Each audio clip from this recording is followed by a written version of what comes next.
In the moonlight, my heart starts to ache, lost in the echoes of... Llevas toda la vida trabajando como cineasta.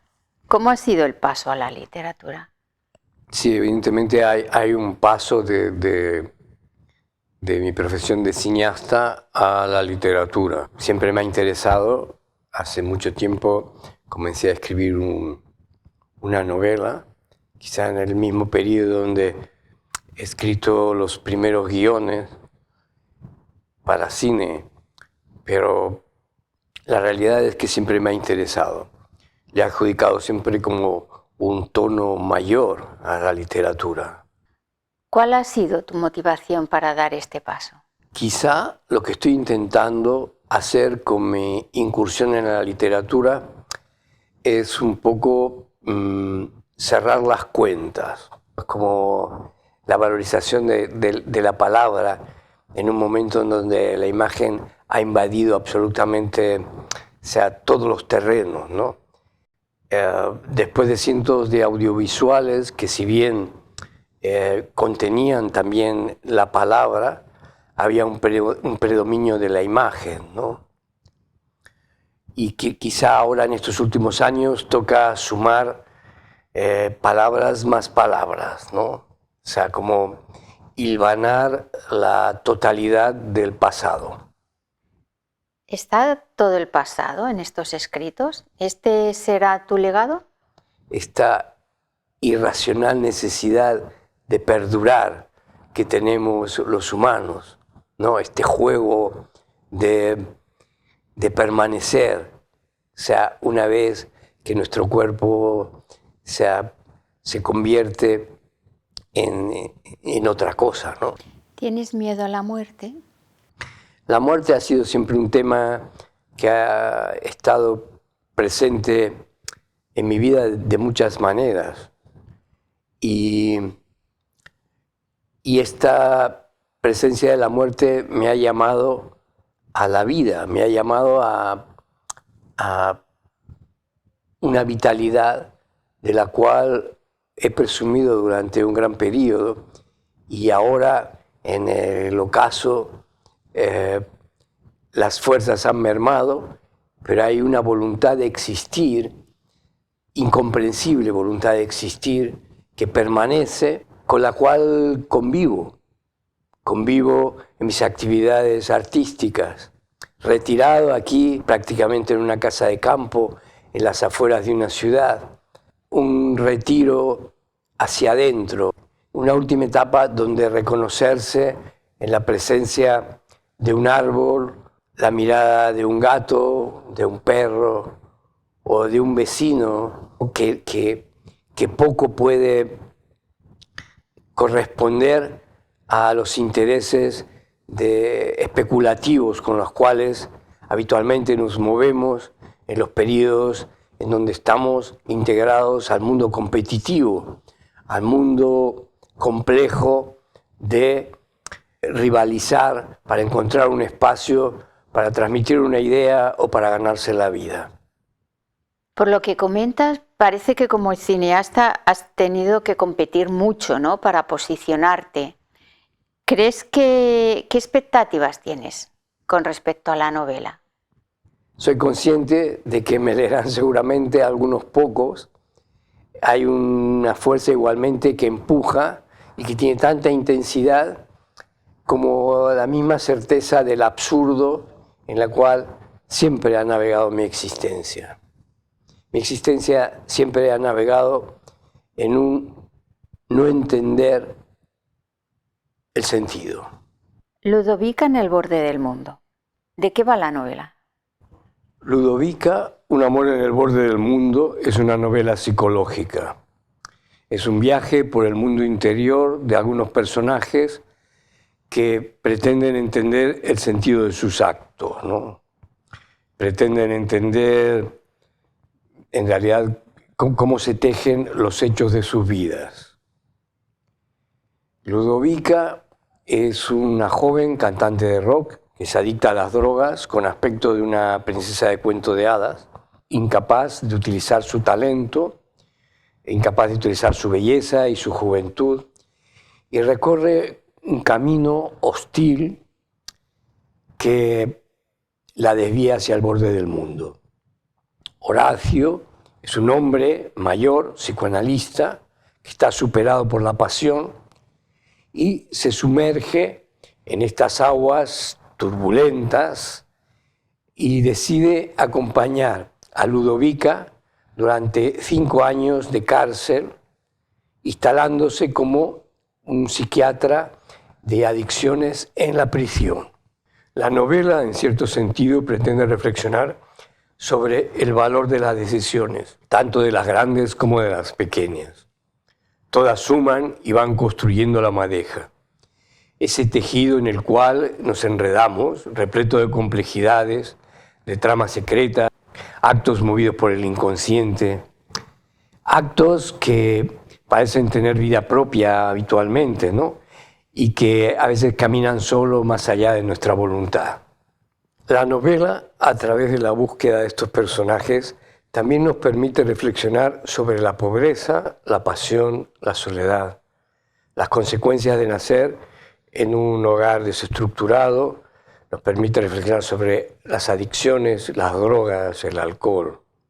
En definitiva, la novela redescubre que la naturaleza manda y que la fuerza que tiene la naturaleza, que aparece enmascarada bajo diferentes nombres y calificaciones, a veces como mágicas, se impone ante nuestras voluntades, reduciéndonos a meros títeres que somos con la fantasía de dioses. Al final, ambos protagonistas logran negociar con este poder, con el poder supremo de la naturaleza, que en muchas ocasiones les humilla, les maltrata y les pone en grandes dificultades.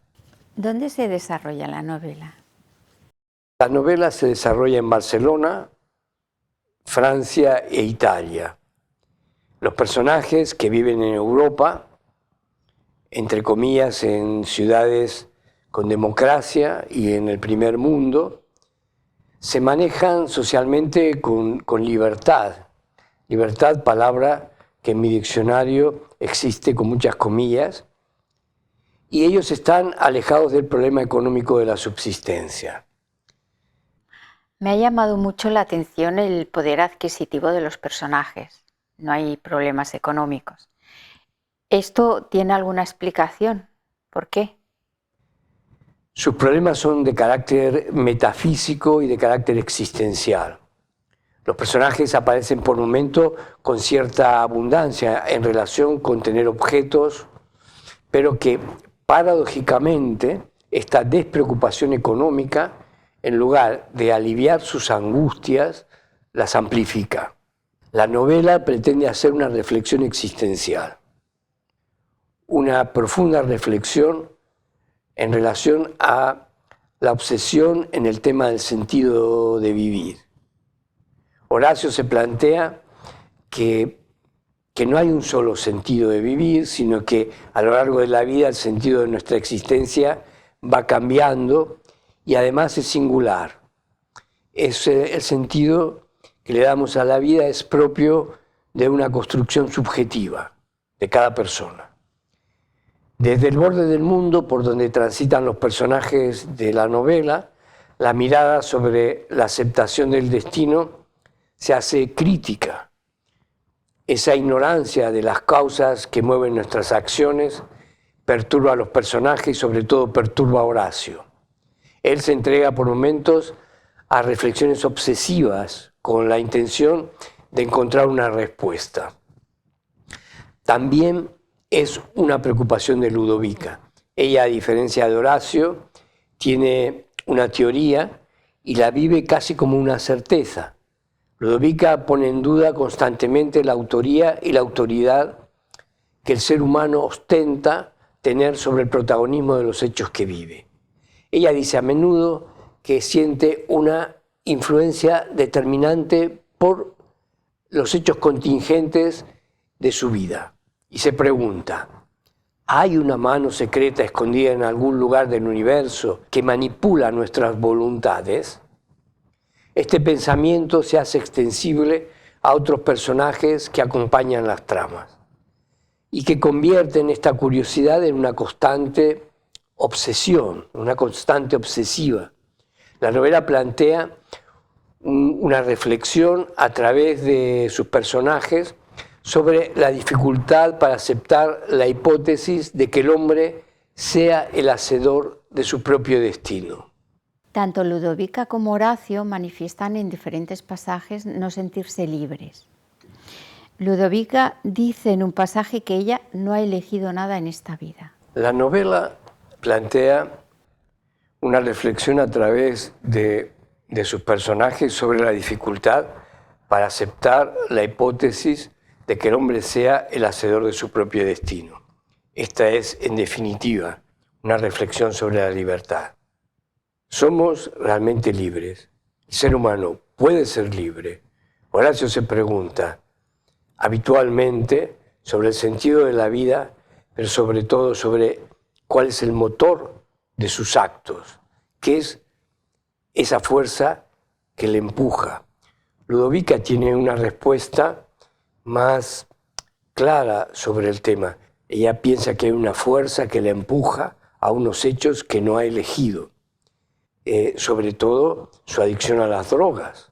Horacio, sin embargo, a través de su profesión de psicoanalista, construye respuestas sobre las causas. Él sostiene que detrás de cada acción hay una causa y otra causa y otra causa. Podemos aseverar que nuestros hechos son elegidos por nosotros o tenemos la fantasía que elegimos los hechos que protagonizamos. Allí aparecen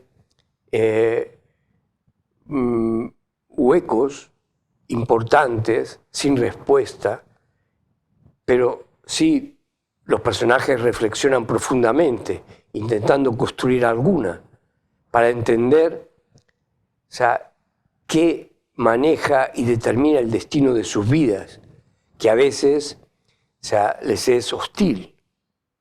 Tú dices que Horacio y Ludovica en la novela dicen que el ser humano cree que elige, pero que en realidad hay una fuerza en la naturaleza que elige por nosotros. Digamos que existe una fuerza que dice, esto sí, esto no, esto mañana, de esto quiero más, de esto quiero menos. Y esta operación se produce a cada instante, ¿no? Es la opción de elegir. Ahí es donde la novela intenta debatir en profundidad. ¿Quién elige dentro de nosotros? ¿Dónde está esa fuerza que elige? Esa quizás es la gran cuestión. Cada elección que hacemos es importante. Elección tras elección se van sumando y van construyendo la madeja de nuestra vida. Ese ovillo que cuando somos adultos se dice que es como nuestra personalidad. Este es para mí el tema central de la novela. ¿De qué manera negociar con todas estas fuerzas para lograr un buen pasar por nuestra vida? Esto es lo que se pregunta Horacio y también Ludovica. ¿Estás satisfecho con lo que has escrito? En mi vida ha habido siempre una lucha muy aguerrida entre lo que debía ser y lo que quería ser. A la hora de enfrentarme a escribir esta novela, la rivalidad entre estas dos fuerzas ha vuelto a surgir con mucha potencia. A pesar de que cuando te haces mayor parece que tienes más claro la negociación entre el debo, el quiero y el puedo, yo sentía que poco valía la pena escribir tantas palabras si no tenía algo nuevo que aportar. En esta reflexión aparecía la palabra el debo con todas sus fuerzas y me presionaba a comprometerme con la obra como si fuera un examen sobre mi capacidad para aportar alguna reflexión existencial. Haber realizado cientos de documentales y audiovisuales no me eximía de la prueba y la valentía a la cual está sometido cualquier escritor con conciencia del respeto que merece presentar al mundo una obra literaria. Así como el cine tiene una cierta permisividad para hacer una obra quizás solo para entretener, la literatura se presentaba ante mí como algo para mayores de edad, algo al cual le tengo gran respeto. Referentes y críticos como Harold Bloom, George Steiner, se me aparecían ante mis ojos como una voz que me decía que hay que ponerse a la altura de los hechos. Finalmente, a la hora de escribir, me he abandonado con humildad a mis sensaciones e impresiones sobre mi humilde percepción de la vida. Y me largué como a viajar con estos dos personajes, Ludovica y Horacio, olvidándome realmente del juicio y de lo que acontecerá luego con el juicio sobre los actos, que es algo evidente que siempre sucede. Mencionas antes que la novela toca el tema de las adicciones. Si bien de alguna manera he pretendido tratar este tema, el tema de las adicciones, lo he abordado desde la óptica del protagonista de la novela, ¿no? De Horacio, que al ser un psiquiatra y psicoanalista es experto en adicciones y tiene una posición crítica sobre algunos de los enfoques tradicionales que existen actualmente y propone una mirada al tema desde el psicoanálisis. Horacio sostiene en la novela que todos los humanos somos adictos por antonomasia y desarrolla su posición describiendo algunos detalles de las dificultades de encarar esta problemática desde la medicina tradicional o con métodos conductistas. ¿Horacio es un adicto al alcohol? No todas las personas que consumen sustancias en algún momento de sus vidas se convierten en adictos, ¿no? El tema de las adicciones es un tema particular. Horacio hace una diferencia entre una adicción y una afición, porque no todas las personas que consumen sustancias en algún momento de sus vidas se convierten en adictos. Pero bueno, para convertirse en adicto es necesario una determinada situación psíquica que es singular en cada persona y que hace que ese alivio del dolor que producen las drogas, cualquier tipo de sustancia objeto de goce, se convierta en el eje de la vida de un adicto y adquiera una fuerza de repetición que, bueno, con muchas dificultades para ser reprimida. Digamos que ese objeto, sustancia que produce un goce temporal, comienza a anteponerse al resto de los intereses vitales de un adicto. Si bien el personaje de Horacio bebe en muchas ocasiones y con asiduidad, yo no me atrevería a llamarle alcohólico. Todas las personas de una manera u otra nos proveemos, ¿no? de objetos, de sustancias, de personas, hábitos de conducta que nos producen un goce temporario, ¿no? que vivimos intentando satisfacer nuestros deseos a nuestra forma, a nuestra manera. Nuestra manera es una manera singular y única que está determinada por nuestra subjetividad. Esto quiere decir que tenemos una estructura psíquica propia, única, creada por nuestra historia de vida y que nos da como respuesta nuestra conducta cotidiana. Esta propuesta que hacen algunos textos de psicoanálisis sobre que el ser humano es adicto por antonomasia, la he incorporado como propia porque me parece que en todas nuestras acciones hay un desafío para poner límite a nuestras tendencias de repetición. Yo no soy psicoanalista, en la ficción de los personajes que he creado aflora mi posición en este tema. Por lo tanto, el tema de las adicciones, el tema del alcohol, el tema de poner límite a nuestra tendencia de repetición, me parece que es un tema interesante y básico dentro de la conducta humana, de lo que nos toca vivir, en el cual nosotros podemos negociar para poder intentar, o sea, tener una vida con más gratificación. Nuestra incapacidad de poner límite a nuestras pasiones, a nuestras adicciones, genera una desestabilización en nuestra cotidianeidad, en nuestra vida cotidiana. Otra de las problemáticas que salen en tu novela es el SAF, el síndrome alcohólico fetal. ¿Podrías explicar qué es el SAF? También la novela denuncia la poca divulgación que tiene el problema de beber alcohol durante el embarazo.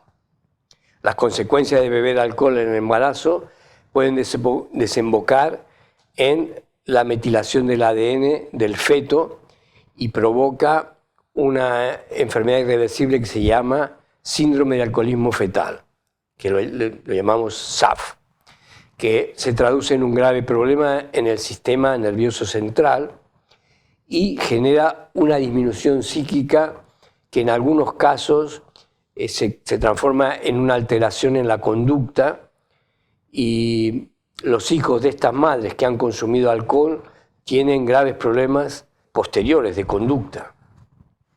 El tema es que no se puede beber ni una gota de alcohol durante el embarazo.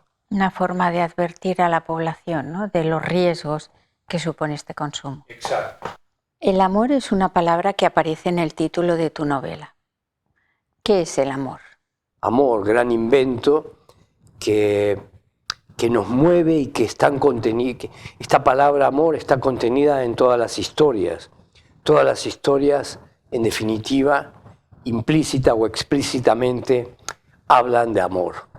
Quizá es como un camino, pero es como una calle llena de vidrieras con atributos que distrae con máscaras y disfraces que permiten construir como un laberinto para llegar a satisfacer nuestra sexualidad. La novela es una historia de amor y se presenta como un amor-pasión, como una fuerza irracional, una fuerza que solo quiere su querer, ¿no? Como un salto al vacío, quizá como una adicción, como una fuerza trágica, radical, y se trata de un amor intenso, apasionado, que provoca entablar una lucha interior que a veces se convierte, o que convierte a los personajes a veces en disidentes de ellos mismos. Aquí aparece quizá esa frase que también define al deseo pasional. La sed es más fuerte que el miedo al veneno. No hay elección posible ante la fuerza imperante. Una sed que se antepone a todo hasta poder, se apodera del timón de la vida, del apasionado, como si en cada acto de la vida hubiese un único intento. Entonces, Ludovica se pregunta, ¿hay una mano secreta en algún lugar del universo que modula nuestras voluntades? Las situaciones se le presentan a los protagonistas como una música que actúa como una expresión emocional. Estos personajes parece que navegan por momentos sin timonel, ¿no? Como en muchos tramos de la novela van como empujados por fuerzas extrañas, pero al final se muestran capaces de negociar con lo que la naturaleza les empuja a vivir y construyen finalmente una singular armonía. Tú denominas tu novela como un drama psicológico. ¿Los personajes se divierten además de sufrir? A su manera, los personajes se divierten, sí, se divierten mucho. Se permiten vivir situaciones de máximo goce que los divierte, pero que rozan los límites, ¿no?, las fronteras hacia el precipicio. Se acercan de tal manera al borde del mundo que parece que mantener el equilibrio es algo imposible. Sin embargo, es algo que creo que todos los humanos, de una manera u otra, hemos vivido alguna vez en nuestra vida. Sostienes que todos hemos sido Ludovica y Horacio en algún momento. ¿Crees que todos hemos vivido en algún momento en el borde del mundo? Todos conocemos de una forma singular, claro, la sensación de enamorarse, ¿no? la sensación de enamoramiento, donde se pierde bastante el rumbo de lo trazado como deber en la cotidianeidad.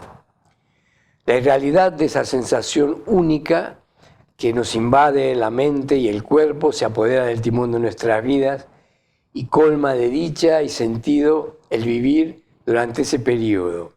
Y luego, irremediablemente, ese periodo de, entre comillas, inconsciencia pasa una enorme factura. Horacio se entrega a las situaciones extremas y luego intenta dar una explicación a sus actos. Se tortura buscando una cuota de verdad, ¿no?, en lo que le mueve, lo que le provoca a realizar sus actos. También le sucede esto a los personajes, a otros de la novela, ¿no?, que buscan respuesta a la causa de sus acciones y a veces no logran entender y se formulan: ¿cuál es el motor que impulsa mis acciones? Ante la dificultad de saber la respuesta, los personajes de la novela a menudo quedan como anclados en una isla de incomprensión de sus destinos. Ellos se acostumbran a realizar como gestos sin futuro, como si el dolor a veces, el goce máximo agrado, les proyectase a vivir un tiempo que no tiene tiempo, un tiempo sin tiempo, ¿no? Parece como si fueran conscientes de que son solo como un reflejo en una pantalla de ilusiones. Lo que parece inverosímil es que les da igual, todo vale ante la necesidad de ver cumplido ese deseo que los gobierna, ese deseo que nos gobierna. En la novela, Horacio dice en sus reflexiones que hay tantas realidades como personas. ¿Eso significa que hay muchas realidades? Yo pienso, esto es muy personal, pienso que la realidad es una pequeña partícula del mundo de ficción. Pienso que todo es ficción, una gran ficción. Pienso que hay una realidad objetiva a la cual no tenemos acceso y que cada uno con su subjetividad construye su propia realidad. Evidentemente hay una conciencia colectiva que se manifiesta próxima en muchos aspectos, digamos que de alguna manera todos entendemos los códigos de los semáforos, ¿no?, y similares propuestas sociales básicas que mantienen lo humano con unas fronteras. Pero eso sirve solo para un tipo de orden primario, según lo entiendo yo. Luego nuestra subjetividad opera entendiendo la ley según códigos singulares y como más profundos, que son lo que verdaderamente gobiernan nuestros actos. La auténtica realidad para Horacio y Ludovica se encuentra en otra parte, en un lugar inaccesible. Por eso las situaciones se le presentan como una música, ¿no?, que actúa como una expresión emocional, como una fuerza desinteresada, ¿no?, inmotivada, que solo quiere su querer, es absolutamente irracional. De esta manera, los enigmas de los personajes se convierten en cuestiones metafísicas. Hay una extraña línea que se dibuja y se borra día a día en el mapa de la vida de estos personajes, creando caminos que ellos no controlan y que rinden a menudo sus esfuerzos efímeros. Estamos frente a una trama compleja, ¿verdad? La trama de la novela se puede decir que es relativamente sencilla. Luego los personajes van creando un relato donde las acciones que realizan y el pensamiento que las acompañan las complejizan. Estas acciones se complejizan. Quizá como todas, no todas las acciones contienen pensamientos profundos. Realizamos cada acción con toda nuestra historia, con el peso de toda nuestra historia. Eso piensa Horacio. Horacio cree que detrás de una acción hay una causa y otra causa y otra causa. Esto significa otorgarle a cada acción un pasado histórico, otorgarle a cada acción un peso sea, histórico, un determinismo creado por muchas causas precedentes que hacen que nuestras acciones, o sea, respondan a esos estímulos creados desde nuestra matriz fetal, digamos, ¿no? De nuestro periodo de identificación. ¿Qué te ha motivado a escribir esta novela? Me he preguntado en varias ocasiones realmente qué me ha motivado a escribir esta novela, a estar tantas horas sometido a una revisión de ideas, de conceptos y narrando una trama, con lo cual me he preguntado a lo largo de mi vida qué me empujaba a realizar films, a realizar películas, a construir relatos de ficción. De más joven, cuando era más joven, las respuestas han sido menos profundas y a medida que me he hecho mayor, me he hecho viejo, o sea, las respuestas se han ido agudizando, además de tener claro que hay, o sea, elementos narcisistas, elementos de permanecer vivo después de nuestro efímero pasar por la tierra, por esta vida. La respuesta al acto del hacer nunca la he tenido clara. Hay una fuerza que nos impulsa al acto de hacer, de crear, de transmitir.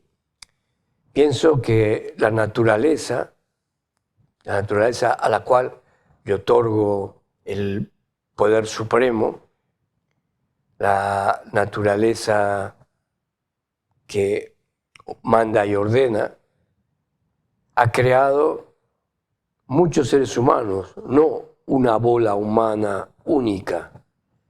Ha creado muchos seres humanos que se buscan, muchos seres humanos que en nuestro hacer cotidiano, de una manera u otra, nos buscamos para completarnos. Como decía Spinoza, ¿no? Cada hombre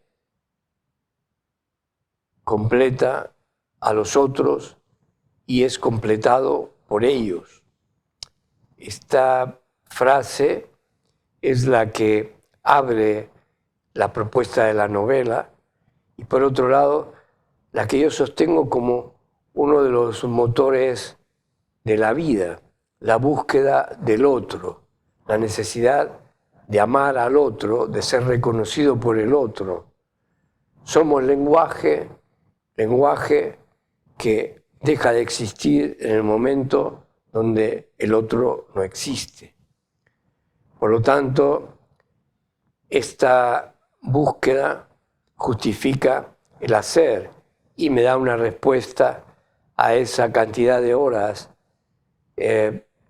invertidas o entregadas al hacer de cineasta y actualmente a este humilde hacer de escritor, de narrar una historia. Aunque los lectores sean pocos, mínimos, uno, aunque más no sea uno. Duro si fuera ninguno. Confío en el afecto y en el amor y también en la tolerancia, en la comprensión y en el interés de los demás por el otro, que es algo que irremediablemente todos padecemos. La búsqueda del otro es sin duda uno de los grandes motores de la existencia. se transforma a veces en el afecto, en el amor, en estas palabras que el ser humano ha inventado para darle forma a unas sensaciones, percepciones que vivimos y que nos crean un entretenimiento en este extraño andar que significa el vivir, el transitar por la tierra un tiempo sin entender a fondo el sentido de nuestra vida. Pues bueno, Nos quedamos con Ludovica, un amor en el borde del mundo. Bueno, muchas gracias por la entrevista. In the moonlight, Editorial Letra Minúscula my heart presenta starts to ache, lost in the echoes of Ludovica, love I un amor en el borde del mundo, una novela de am Martin haunted Meisler. by the love we share. Ludovica decía que había una mano secreta escondida en algún lugar del universo que guiaba sus acciones. Horacio sostenía que detrás de cada acción había una causa y otra causa y otra causa. But everywhere I look, Ella era una cantante de rock adicta a las drogas, pero parecía una princesa. melodies we used to Él play. era un hombre mayor, médico psicoanalista, que se había convertido en un hereje y vagaba sin rumbo intentando encontrar sentido a su vida. Strum my guitar, Ambos encontraron una respuesta en el otro. chords echo in my heartache so far. I'm singing these Y crearon una historia de amor. trying to Amor heal my en el borde del mundo. But every note I play just reminds me of you. Taking Cada hombre completa al otro y es completado por ellos. Baruch Spinoza.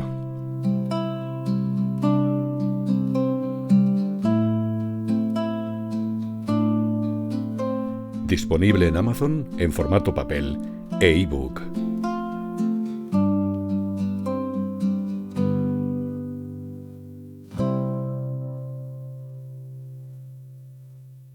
Ludovica, un amor en el borde del mundo. Una novela de Martin Meisler.